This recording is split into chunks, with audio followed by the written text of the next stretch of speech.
E aí, pessoal, beleza? Espero que estejam todos bem. Bem-vindos a mais uma aula sobre mecânica clássica. Hoje nós vamos utilizar todo o ferramental matemático que nós desenvolvemos até aqui, da equação de Poisson, a equação de Laplace e suas soluções, incluindo os harmônicos esféricos, para olhar de novo o problema da casca esférica, depois da vinheta.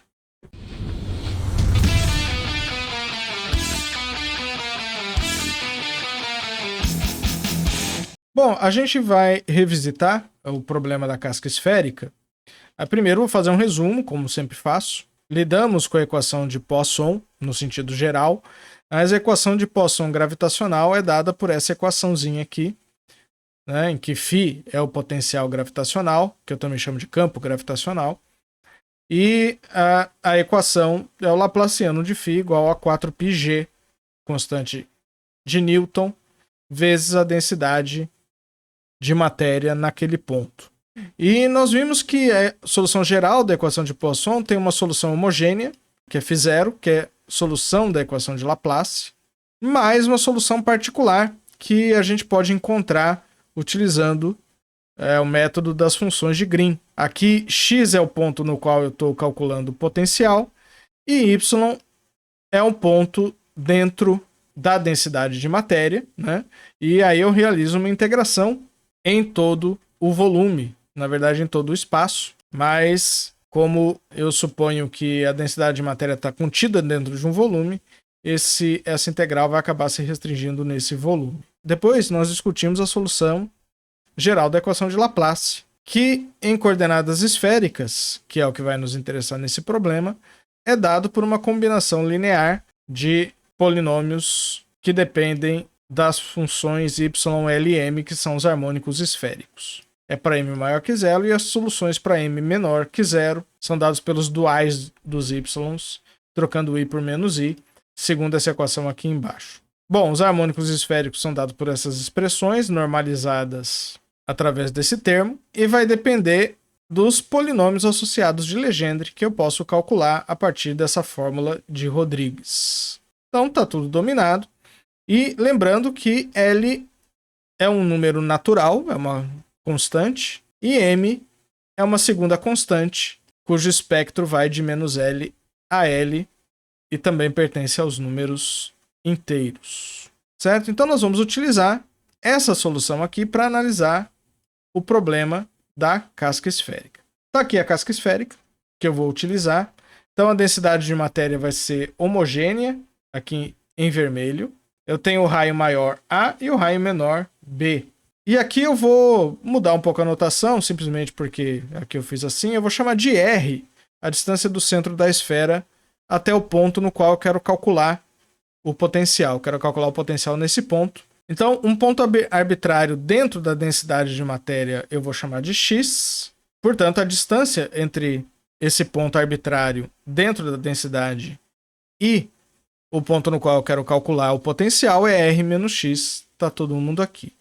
Então eu tenho duas regiões em que eu tenho ausência de matéria, que é R maior que A, em módulo, e R menor que B, em módulo. Então nós temos que calcular as soluções em três regiões distintas. Vamos voltar aqui. Então temos três regiões distintas. Primeira região é em R maior que B, que corresponde em que eu tenho ausência de matéria. E eu tenho a segunda região, desculpa, esse R aqui é maior que A, né? A é o raio externo. Então eu tenho uma região R maior que A, em que eu tenho ausência de matéria. Tenho uma região R menor que B, que também tenho ausência de matéria.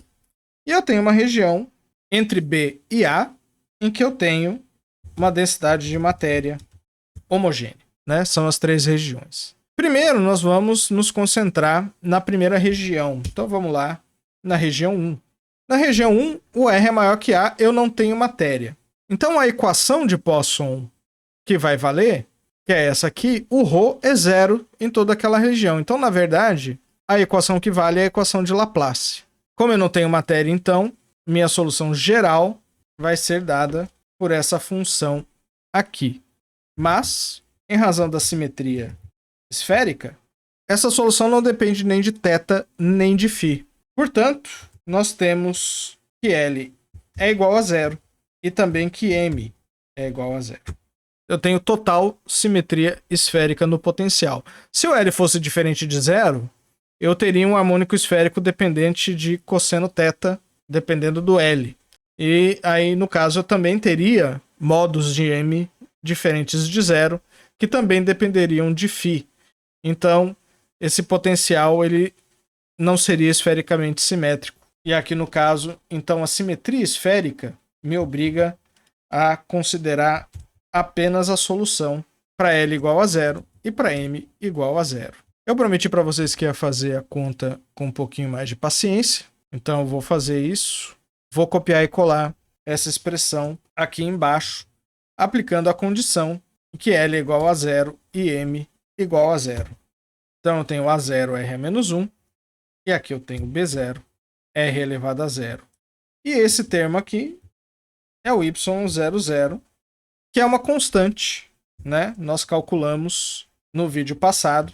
Esse cara aqui vale 1 sobre raiz de 4π. Essa seria a minha solução.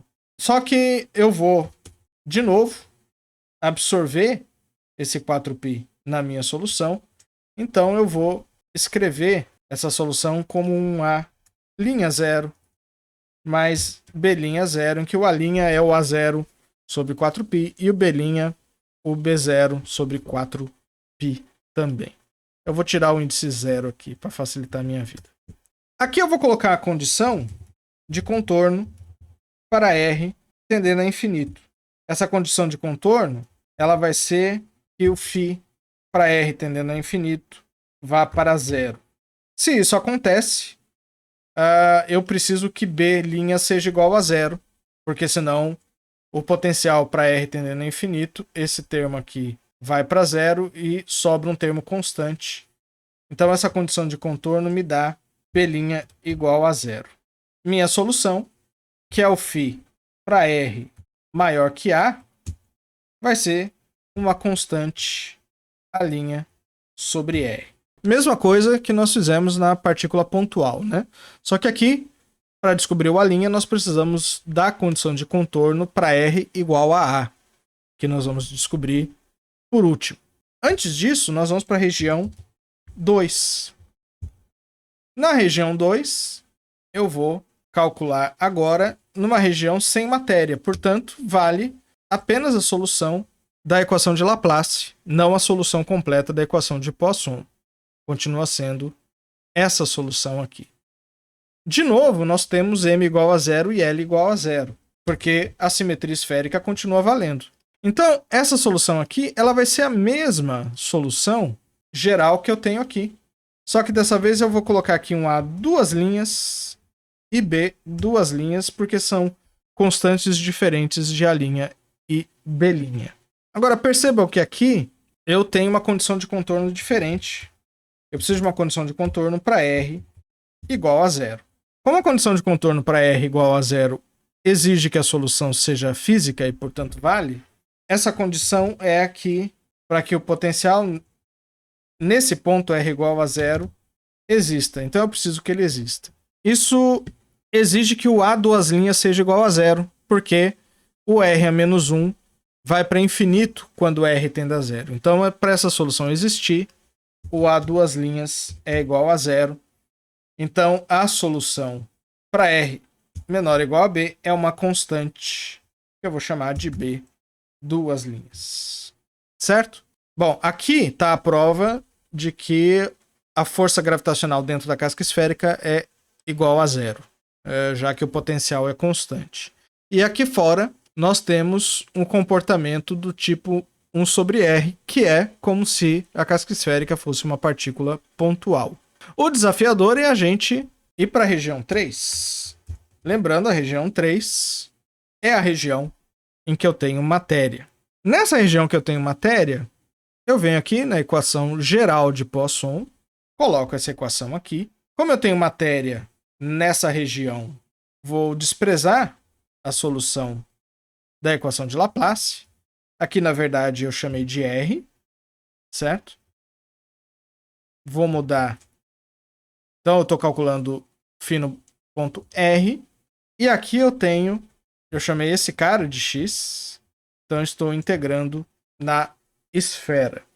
Como o potencial é constante, homogêneo, esse cara vem para fora. Então a minha variável de integração é x, e aqui eu tenho integral de volume. Então eu tenho uma integral radial, que é a integral de x ao quadrado dx, e o x vai de b a a. Tenho uma integral polar, tenho uma integral azimutal, que é a integral em dφ, de 0 a 2π, e tenho uma integral de 0 a π polar, que é a integral em seno θ dθ. Aí eu tiro o d3x aqui que eu acabei de escrever. Então essa é a integral que nós vamos realizar. Percebam aqui que quem é θ, né? A gente precisa estabelecer o sistema de coordenadas. Aqui nesse desenho, imagina que eu vou colocar o eixo z para cima, o eixo x saindo da página e o eixo y aqui para a direita. Então esse ângulo aqui, que é o ângulo entre R e X, ele é um ângulo θ azimutal. Ou seja, ele é um ângulo que, na verdade, ele viria daqui para cá, né? Mas eu posso utilizar esse ângulo como ângulo de integração. E aqui eu tenho um triângulo formado por XR e X menos R, que obedece à lei dos cossenos. O módulo de X menos R eu posso escrever como a raiz quadrada de R ao quadrado mais X ao quadrado menos 2rx cosseno do ângulo θ. Essa função aqui tem uma propriedade muito interessante. Então vamos calcular, vamos fazer uma digressão. Eu posso expandir essa função em série de Taylor. Se eu expandir essa função em série de Taylor, essa função vai virar um polinômio em x. Se vocês fizerem a expansão, vocês vão conseguir colocar essa expressão em termos de polinômios de Legendre simples, né? Não os associados. Então essa expressão ela pode ser escrita dessa forma aqui. Aqui tem o x menor e o x maior. O x, que eu chamei de x menor, ele vai ser igual a x se o x for menor que r, e ele vai ser igual a r se o x for maior que r. Então depende da região na qual eu estou fazendo a integração. E o x maior, que é esse termo aqui embaixo, ele inverte. O x maior ele é x se o x for maior que r, e ele é r se o x for menor que r. Então o x menor é qualquer uma das duas variáveis que seja menor, e o x maior qualquer uma das duas variáveis que seja maior. Então eu tenho x menor elevado a L aqui e x menor elevado a L mais 1 aqui embaixo. E aqui eu tenho os polinômios de Legendre, desculpem aqui, ângulo. Agora, como eu tenho L igual a zero, porque eu continuo tendo distribuição de matéria esfericamente simétrica, eu tenho aqui x elevado a zero dá 1, eu não tenho a somatória, e com x elevado a zero eu tenho 1 sobre o x maior. E aqui eu tenho P0 de cosseno θ, que é igual a 1. Então, nesse caso especial, em que eu tenho simetria esférica, L igual a zero, esse termo aqui é igual a simplesmente 1 sobre o x de maior magnitude. Então, eu vou pegar essa solução. Continuando, esse cara aqui é o φ de R dentro da casca esférica, portanto, R entre B e A menor ou igual. Certo? É dada por essa expressão aqui. E esse cara aqui é 1 sobre o R maior. Vamos fazer por partes. Vou copiar aqui embaixo. Esse termo já não depende de θ e φ, então eu posso realizar essa integração da 2π, e essa integração me dá 2, então 4π. E aqui eu tenho a integral de b a a de x ao quadrado dx. Essa integral eu vou dividir em duas integrais. Porque como eu estou dentro da casca esférica, notem aqui, se o R estiver aqui dentro, e eu estiver calculando nesse R, eu tenho uma parte menor que R e eu tenho uma parte maior que R. Então eu vou separar as duas integrais. Então, essa integral, eu vou realizar uma soma. Eu vou fazer a integral de B a R e depois uma integral de R a A. Na primeira integral, x está entre B e R, portanto, x é menor que R. E aí, nesse caso, eu tenho aqui o x maior é R. Aqui, o x está entre R e A, portanto, o x maior é simplesmente x. Venho aqui.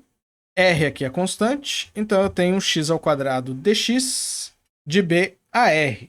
Isso vai me dar R ao cubo sobre 3 menos B sobre 3. 1 sobre x com x ao quadrado vai embora. Portanto, essa integral aqui vai me resultar em A ao quadrado sobre 2 menos R ao quadrado sobre 2. Certo? Colocando R aqui para dentro, eu tenho R ao quadrado sobre 3. Vou tirar esse cara. Então, posso colocar aqui, eu tenho R ao quadrado em evidência. 1/3 menos meio me dá menos 1/6. Então, o resultado dentro da casca esférica vai ser menos 1/6 R ao quadrado, menos B sobre 3, 1 sobre R, mais A sobre 2, A ao quadrado sobre 2. Eu vou colocar o 4π, vou colocar o menos 4 aqui para dentro. Sinal positivo, eu tenho 2/3. Sinal positivo, 4/3 de B sobre R. E aqui eu tenho 2 ao quadrado. Desculpa, errei aqui, né? Isso aqui é tudo B ao cubo, né? B ao cubo, B ao cubo, B ao cubo sobre R. E essa expressão aqui foi a expressão que a gente chegou quando a gente analisou esse problema da primeira vez. Então, tá tudo maravilha. E agora tenho mais duas condições de contorno. Quando R é igual a A, eu vou calcular o φ. Quando R é igual a A, portanto eu uso essa expressão para R igual a A. Então aqui eu tenho A ao quadrado, A. Esses dois termos aqui coloco o A ao quadrado em evidência, certo? 2/3 menos 2, 2 menos 6 por 3, portanto aqui eu tenho menos 4/3 de A ao quadrado, mais 4/3 de B ao quadrado sobre A.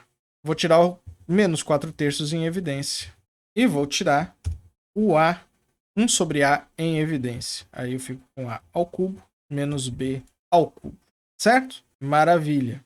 Essa expressão aqui, o volume da casca esférica é 4/3 de π A ao cubo menos B ao cubo. Então esse cara aqui, 4/3 de π A ao cubo menos B ao cubo, é o volume ômega da casca esférica. E ρ vezes ômega, a massa total da esfera. Para φ em R igual a B, também calculo através dessa expressão, em que eu substituo R por B. B. Portanto, aqui eu tenho B ao quadrado. Coloco B ao quadrado em evidência. 2/3 mais 4/3 são 6/3, que vai dar 2 vezes. Portanto, aqui eu tenho 2πg B ao quadrado menos A ao quadrado. Isso aqui, obviamente, vai ser negativo, porque B é menor que A. Então, eu vou colocar dessa forma. E com essas duas condições, eu encontro as soluções da região 1. Nesse caso, para R tendendo a A, eu preciso ter a mesma solução. Então, isso implica em que o φ de A é a linha sobre A. E isso vai ter que ser igual a menos GM sobre A. O A vai embora. Portanto, como resultado, meu A' tem que ser igual a menos GM. E na região 2, em que eu tenho que o resultado é uma constante, B duas linhas, essa constante tem que ser a mesma quando R é igual a B. Portanto, B duas linhas tem que ser igual a menos 2πg ρ ao quadrado menos B ao quadrado. Se quiser, eu posso colocar esse resultado em função da massa total da esfera também. A ao quadrado menos B ao quadrado aqui para dentro. A ao cubo menos B ao cubo. E aqui eu tenho 3/2.